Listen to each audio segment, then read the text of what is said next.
So hello guys, स्वागत है आपका हमारे YouTube channel all in one classes में। तो आज हम आपको बताने वाले हैं जितनी भी केमिस्ट्री की नाम वाली अपक्रियाएं हैं जो कि बहुत ही इम्पोर्टेंट हैं, हर बार केमिस्ट्री के पेपर में आती रहती हैं। तो ज़्यादा समय नहीं बर्बाद करते हुए हम इस वीडियो को शुरुआत करते हैं। तो पहली हमारी अपक्रिया है स्मिट अपक्रिया। तो देखिए इसमें लिखा है कार्बोक्सिलिक अम्ल सांद्र H2SO4 की उपस्थिति में हाइड्रोजन अम्ल के साथ गर्म करने पर प्राथमिक एमीन देते हैं। यह अपक्रिया स्मिट अपक्रिया कहलाती है। तो देखिए यहाँ पे कार्बोक्सिलिक अम्ल है, उसके साथ में कार्बोक्सिलिक एसिटिक अम्ल को हाइड्रोजोइक अम्ल के साथ जब क्रिया कराएंगे सांद्र H2SO4 की उपस्थिति में, तो यहाँ पे मेथिलमीन हमको प्राप्त होगा। यही तुम्हारी स्मिट अपक्रिया हो जाती है। उसके बाद देखिए यहाँ पे दूसरी अपक्रिया दी गई है एल्डोल संघनन अपक्रिया।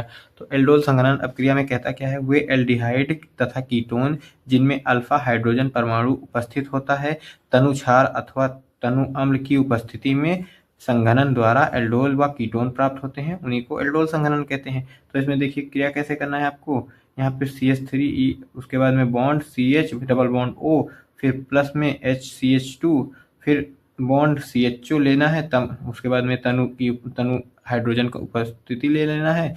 उसके बाद में यहाँ पे एल्डोल आपका बन जाएगा। फिर आपको ये 2 चरणों में अपक्रिया पूर्ण होती है। एक दूसरा चरण है CH3, फिर इसी को इतना लेकर के उसके बाद में फिर से जब कराएंगे तो ये सेट सेफ नियम हो जाएगा। सेट सेफ नियम से जब कराएंगे तो यहाँ पे क्रोटोनेल्डिहाइड प्राप्त होगा। यही हमारी एल्डोल संघनन अपक्रिया है। उसके बाद हम देखते हैं तीसरी अपक्रिया हमारी क्या बोलती है। तो तीसरी अपक्रिया हमारी है गाटरमान कोच अपक्रिया। ये भी बहुत ही ज़्यादा मोस्ट इंपॉर्टेंट अपक्रिया है। तो इसमें देखिए लिखा है बेंजीन का निर्जल एल्युमिनियम क्लोराइड या क्यूप्रस क्लोराइड की उपस्थिति में कार्बन मोनोऑक्साइड और हाइड्रोजन क्लोराइड के साथ क्रिया कराने पर बेंजीएल्डिहाइड प्राप्त होता है। इस अपक्रिया को गाटरमान कोच अपक्रिया कहते हैं। तो देखिए यहाँ पे अपक्रिया दी गई है कि देखो बेंजीन को जब हम हाइड्रोजन क्लोराइड और मोनोऑक्साइड कार्बन मोनोऑक्साइड के साथ में जब निर्जल AlCl3 की उपस्थिति में क्रिया कराते हैं तो यहाँ पे बेंजीएल्डिहाइड प्राप्त होता है। उसके बाद में हम देखते हैं अपनी अगली अपक्रिया। अगली अपक्रिया हमें दी गई है हेलोफॉर्म अपक्रिया। तो वह अपक्रिया जिसमें मेथिल कीटोन कास्टिक क्षारों की उपस्थिति में हैलोजनों से क्रिया करके हैलोफॉर्म यौगिक बनाते हैं, यह अपक्रिया हेलोफॉर्म अपक्रिया कहलाती है। उसके बाद में इसका देख लेते हैं रिएक्शन कैसे होगा। तो देखिए यहाँ पे रिएक्शन इसका लिखा है, यहाँ पे इसका रिएक्शन कर देंगे, इतना रिएक्शन अब आपका हो जाएगा। उसके बाद में ये आपकी हो जाएगी दूसरी पांचवी अपक्रिया हो जाएगी कैनी-ज़ारो अपक्रिया। तो वे एल्डिहाइड जिनमें अल्फा हाइड्रोजन परमाणु उपस्थित नहीं होता सांद्र NaOH और KOH के साथ में अपक्रिया करके उत्पाद के रूप में कार्बोक्सिलिक अम्ल के लक्षण व अल्कोहल बनाते हैं। इस अपक्रिया को कैनी-ज़ारो अपक्रिया कहते हैं। उसके बाद में देख लेते हैं इसका कैसे होगी। तो HCHO को 50% NaOH के साथ में जब क्रिया कराते हैं तो यहाँ पे प्राथमिक अल्कोहल प्राप्त होता है, इसी को कहते हैं कैनी-ज़ारो अपक्रिया। तो उसके बाद में हम देखते हैं छठवां नंबर क्या है। तो छठवां नंबर हमारा है रोजनमुंड अपचयन अपक्रिया।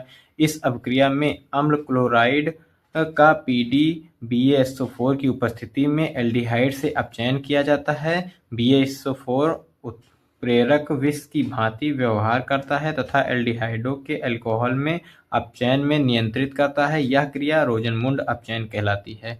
उसके बाद में देखते हैं यहाँ पे इसका क्या दिया है। तो प्रोपेओनिल क्लोराइड की क्रिया हम जब कराएंगे तो यहाँ पे प्रोपेनॉल प्राप्त होगा, इसी को हमारा रोजनमुंड अपक्रिया कह देंगे। उसके बाद में हम देखते हैं अपना सातवां नंबर अपक्रिया क्या कहती है।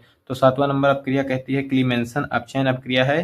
तो अमलगामिक अम्ल जिंक और सांद्र HCl द्वारा कार्बोनिल समूह को हाइड्रोकार्बन समूह में अपचायत करना क्लीमेंसन अपचयन कहलाता है। तो यहाँ पर देख लीजिए, यहाँ पर दिया गया है, इसका समीकरण भी दिया गया है, इसको ऐसे कर देंगे तो यहाँ पे मेथेन हमको प्राप्त हो जाएगा, इसी को हमारा क्लीमेंसन अपक्रिया कहते हैं। फिर अगली हम 8 नंबर अपक्रिया देख लेते हैं। तो 8 नंबर अपक्रिया क्या दिया गया है हम देख लेते हैं। तो देखिए 8 नंबर है हमारा वोल्फ फिश्नर अपचयन।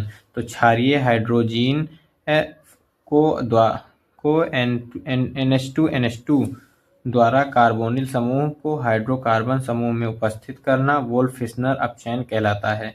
तो यहाँ पे देखिए 2 अपक्रियाएं दी गई हैं, ये अपक्रियाएं आपकी हो जाएंगी पूरी।